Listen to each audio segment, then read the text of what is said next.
नमस्कार मित्रांनो, मी गणेश वानकर. इन्फिनिटी स्पर्धा परीक्षा अकॅडमीच्या या व्हिडिओमध्ये तुम्हा सर्वांचे स्वागत आहे. एमपीएससी राज्य सेवा 2025 ची जाहिरात आलेली आहे. नवीन पॅटर्न नुसार ही परीक्षा होणार आहे. फॉर्म लवकरच सुरू होणार आहेत, पण फॉर्म भरण्यापूर्वी हे 5 महत्त्वाचे मुद्दे तुम्ही व्यवस्थित पद्धतीने लक्षात घेतले पाहिजे आणि तरच तुम्ही फॉर्म भरायला जी आहे तर ती सुरुवात केली पाहिजे. काय असणार आहेत हे 5 मुद्दे व्यवस्थित पद्धतीने आपण सर्व एनालिसिस थ्रू बघणार आहोत. तर सुरू करूया आजच्या या व्हिडिओला. तत्पूर्वी तुम्ही बघा, ही आपली जाहिरात आलेली आहे. बघा, जाहिरात क्रमांक 12/2025. तर याच्यामध्ये वेगवेगळ्या पदांसाठी जाहिराती, जसं की राज्यसेवेसाठी, वनसेवेसाठी, सिव्हिल वाल्यांसाठी. अजून कृषीची जाहिरात आलेली नाही, तर ती पण भविष्यात येऊ शकते. मेन आपला फोकस असणार आहे या राज्यसेवेच्या बद्दल काय त्यांनी अपडेट जे आहेत तर ते दिलेले ते पाहणार आहोत. म्हणजे राज्यसेवेचा फॉर्म भरण्याआधी कोणते 5 मुद्दे जे आहेत तर ते तुम्ही लक्षात ठेवले पाहिजे. राज्यसेवेच्या फारच कमी जागा आल्या, 127. मे बी या जागा भविष्यात वाढ होऊ शकतात. पुढे जाण्याआधी तुम्ही जर चॅनलवर नवीन असाल, सगळ्यात आधी इन्फिनिटी स्पर्धा परीक्षा अकॅडमी नावाचं आहे आपलं युट्यूब चॅनल आहे, त्याला सबस्क्राईब करा. आणि तसेच आपली ऑनलाईन बॅच देखील आहे, ध्येय बॅच. याला देखील तुम्ही एनरोल करू शकतात. अधिक माहितीसाठी हे नंबर्स आहेत खाली, यांना तुम्ही कॉल करा.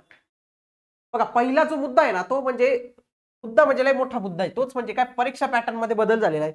आतापर्यंत आपल्याला काय खेळायची सवय होती, एमसीक्यू खेळायची सवय होती. म्हणजे आतापर्यंतचा जो पॅटर्न होता तर तो ऑब्जेक्टिव्ह होता तो. पण आत्ताचा जो पॅटर्न झालेला आहे तर तो डिस्क्रिप्टिव्ह पॅटर्न झालेला आहे. म्हणजे आधी आपण काय करत होतो, काही पर्याय दिलेले असायचे, एक प्रश्न असायचा, प्रश्नांच्या खाली 4 पर्याय, 4 पर्यायापैकी आपण एक पर्याय निवडायचो, म्हणजे ते सगळ्यांसाठी समान असायचं ते. पण इथं तसं नाही आहे. इथं असणार आहे डिस्क्रिप्टिव्ह. डिस्क्रिप्टिव्ह मध्ये प्रत्येकाचं उत्तर हे प्रत्येकाच्या पर्सनॅलिटीनुसार वेगवेगळे येणार आहे. म्हणून हा एक मोठा बदल झालेला आहे. आणि जो व्यक्ती आधी ऑब्जेक्टिव्हची तयारी करत होता, म्हणजे त्याचे इतके वर्ष ऑब्जेक्टिव्ह त्याने तयारी केलेली आहे, तर तो सडनली डिस्क्रिप्टिव्हवर त्याला चेंज करायला थोडं अवघड जातं. थोडा अवघड म्हणजे खूपच अवघड जातं त्याला. बाकी ऑप्शनल करावं लागतात, रायटिंग करावे लागते. इतक्या वर्षापासून त्याने एमसीक्यू सॉल्व्हिंग टेक्निक डेव्हलप केलेली होती. इतक्या वर्षापासून तो वेगळा अभ्यासक्रम वाचत होता. आता त्याला पूर्णपणे नवीन पुस्तकं, नवीन स्ट्रॅटेजीनुसार जावं लागणार आहे. तर त्या उमेदवारांना थोडासा जो आहे तर तो याचा होणार आहे. परंतु जे आधीपासून युपीएससी करतात त्यांना मात्र याचा बेनिफिट जो आहे तर तो होऊ शकतो.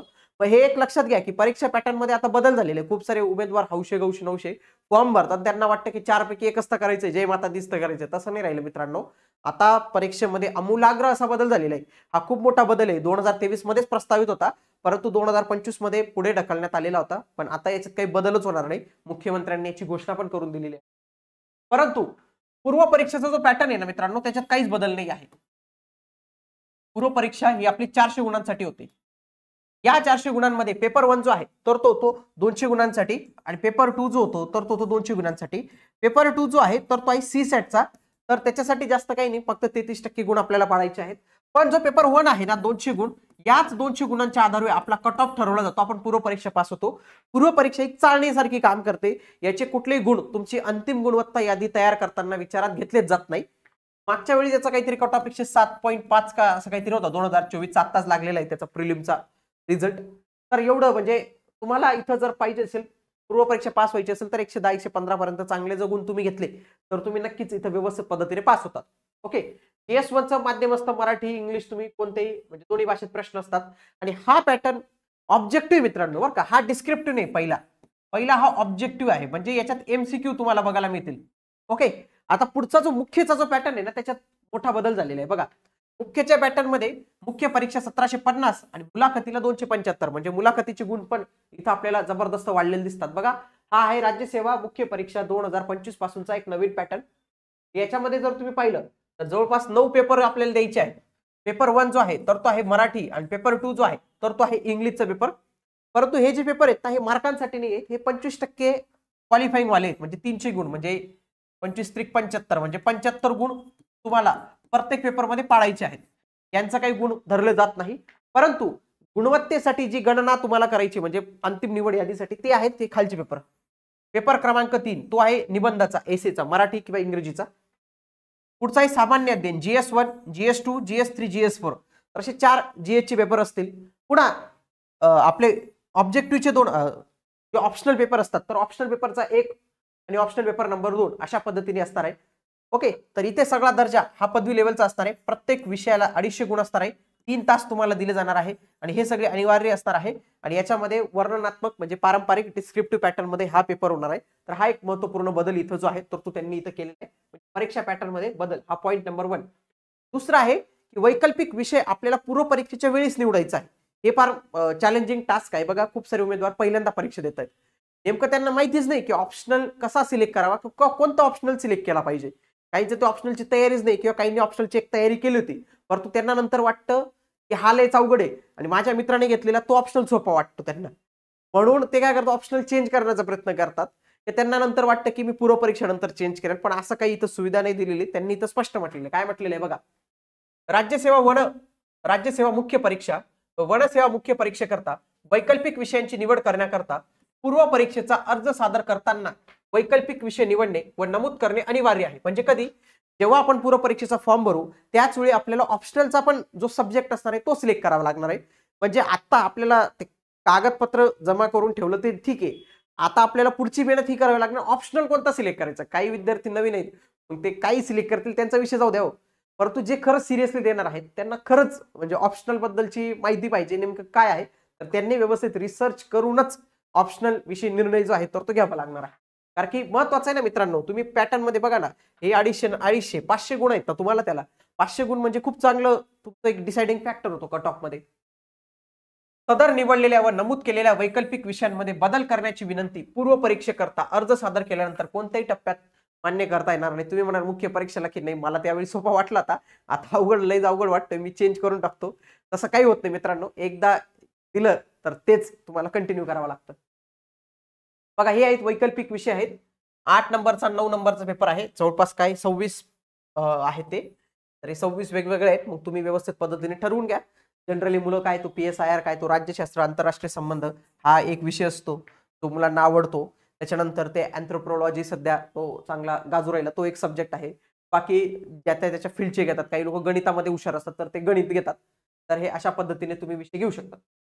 पुढचं आहे परीक्षेचं माध्यम. तुम्ही जर इथं पॅटर्न जर पाहिलं ना मित्रांनो, बघा इथं बघा, इथं म्हणजे बघा हा GS1 GS2 GS3 GS4 आणि हा निबंध, म्हणजे हे जे एवढे पेपर्स आहेत ना, तर या पेपर्स म्हणजे आणि वैकल्पिक विषयाला पण याला मराठी आणि इंग्रजी ऑर केलेले, म्हणजे याचे प्रश्न मराठी आणि इंग्रजी अशा दोन्ही भाषेत येतील.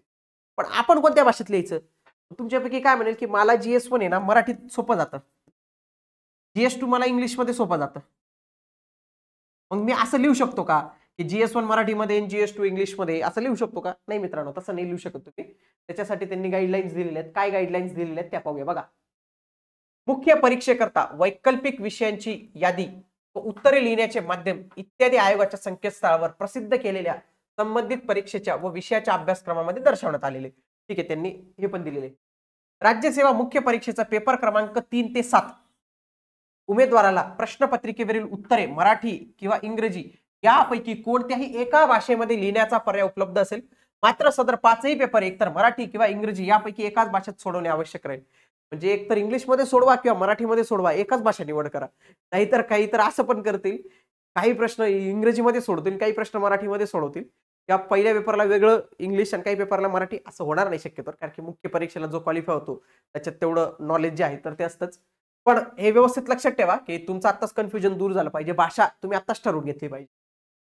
वैकल्पिक विषयातील ज्या विषयांचे माध्यम आयोगाकडून इंग्रजी अथवा मराठी असे निश्चित करण्यात आलेले आहे त्या विषयातील उत्तरे केवळ इंग्रजी किंवा मराठी भाषेतूनच लिहिणं आवश्यक आहे. काही जे आहेत ना, काही सब्जेक्ट ही इंग्लिश म्हणूनच त्यांनी डिसाईड केलेले आहेत की त्यांचा सिलेबस पण इंग्लिशमध्ये आहे, ते मराठीमध्ये नसणार आहेत. तर त्यांना तुम्हाला इंग्लिशमध्येच त्यांची उत्तरं जी आहेत तर ती लिहावी लागणार आहेत. वैकल्पिक विषयातील ज्या पेपरसाठी आयोगाकडून मराठी किंवा इंग्रजी भाषेचे माध्यम निश्चित केलेले आहे त्याकरता उमेदवारांनी मराठी अथवा इंग्रजी यापैकी एकाच भाषेची निवड करणे अनिवार्य आहे. निवड केलेल्या भाषेचे माध्यम हे वैकल्पिक विषयांच्या दोन्ही पेपरसाठी अनिवार्य राहील.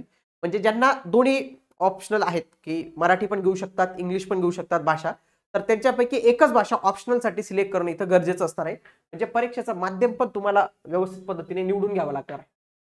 मुख्य परीक्षेकरता आयोगाच्या ऑनलाईन अर्ज प्रणालीद्वारे अर्ज करताना प्रत्यक्ष परीक्षेच्या वेळी उत्तर ज्या भाषेच्या माध्यमातून लिहिण्यात येतील त्या भाषेचे माध्यम निवडणे आवश्यक आहे. अर्जामध्ये दावा केल्यानुसार व प्रवेशपत्रामध्ये दर्शवल्यानुसार उत्तरपत्रिकेवर उत्तरे लिहिण्यासाठी भाषेचे माध्यम नमूद करणे आवश्यक आहे. नमूद केलेल्या माध्यमाव्यतिरिक्त इतर माध्यमातून लिहिलेले उत्तरे तपासणी जाणार नाही, परिणामी गुण दिले जाणार नाही. पण हे आत्ता नाही आहे, हे महत्वाची गोष्ट आहे. हे कधी सांगितलेले त्यांनी मुख्य परीक्षेला, तर तो एक थोडासा एज आणि बेनिफिट आपल्याला इथं जो आहे तो भेटतो. बघा इथं वेगवेगळे हे पण दिलेले आहेत विषय आणि त्याचे माध्यम पण दिलेले आहेत, ते तुम्ही बघू शकता. पुढचं आहे उत्तर पत्रिकेची प्रत. आता तुम्ही नुकतंच काही पाहिलं असेल, अन्न औषध प्रशासन विभागाची एक्झाम झाली, त्याच्यामध्ये एकाने त्याची उत्तरपत्रिका आरटीआय थ्रू मागवली, तर त्याला ती दिली, त्यांनी परमिशन नव्हती दिली त्यांनी.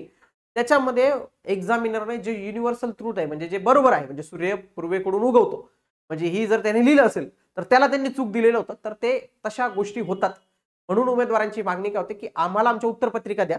पण आयोगाने उत्तरपत्रिकेबाबत काय सांगितलेले ते आपण पाहूया. वस्तुनिष्ठ बहुपर्यायी पद्धतीच्या पेपरची उत्तरपत्रिका संबंधित परीक्षेच्या निकालानंतर आयोगाच्या ऑनलाईन अर्ज प्रणालीद्वारे संबंधित उमेदवाराच्या प्रोफाईलमध्ये खालील तपशिलासह उपलब्ध करून देण्यात येतील. मूळ उत्तरपत्रिकेची स्कॅन इमेज, निकालाकरता गृहीत धरलेले आणि त्याच्यानंतर कट ऑफ. हे कोणासाठी मित्रांनो? हे पूर्व परीक्षा. पूर्व परीक्षेला कोणती शीट असते? OMR शीट असते आणि तिथं MCQ पॅटर्न असतो, म्हणून ती दिली नाही दिली त्याचा काही संबंध पडत नाही, कारण की त्याची आपल्याकडे ऑलरेडी एक प्रत असते. हो, मेन जो मुद्दा आहे ना, तो आहे मुख्य परीक्षेचा. पारंपरिक आणि वर्णनात्मक पद्धतीच्या पेपरची उत्तरपत्रिका उमेदवारांना प्रोफाईलद्वारे उपलब्ध करून देण्यात येणार नाही. ते काय म्हटलेले? पूर्णपणे नाही त्यांनी म्हटलेलं आहे. म्हणजे एखाद्याला डाऊट असेल की अरे मी तर व्यवस्थित उत्तर लिहिलेले आहेत, किंवा माझा मित्र होता त्याच्यापेक्षा मी लय बाहेर उत्तर लिहायचो, माझा अक्षर चांगला आहे, माझा ऑप्शनल चांगला आहे, तरी मला कमी गुण मिळाले आणि त्याला जास्त गुण मिळाले, तर मी उत्तरपत्रिका मागू शकतो का मी बघण्यासाठी? तर तसं त्यांनी ऑप्शनच इथं दिलेलं नाही आहे. हे एक महत्वाचं आहे. बाकी ज्यांना कोर्टा थ्रू वगैरे, मॅट थ्रू, RTI थ्रू भेटली तर ते भेटली, ती संबंधित उमेदवारांनाच भेटू शकते. पण त्यांनी स्पष्ट म्हटले की कोणालाच असं प्रोफाईलमध्ये उपलब्ध करून देण्यात येणार नाही. म्हणजे उत्तरपत्रिकेची प्रत आपल्याला भेटणारच नाही, म्हणून उत्तर व्यवस्थित पद्धतीने जपून लिहायचे. म्हणजे रिचेकिंग, रिमार्किंग असा संबंधच नसणार आहे इथं. शेवटचा आहे पुरवणी. ते आपल्याला पेपर देतील आणि आपल्याला आपला जो सगळा कारभार आहे ना, तर त्या पेपरमध्येच कंप्लीट करायचं. म्हणून तुमचं अक्षर कसं पाहिजे, जाड पाहिजे, बारीक पाहिजे, तुमची लिहिण्याची पद्धत किती आहे, तुम्ही किती डेटा लिहित आहेत, तर तो पण एक महत्त्वपूर्ण आहे.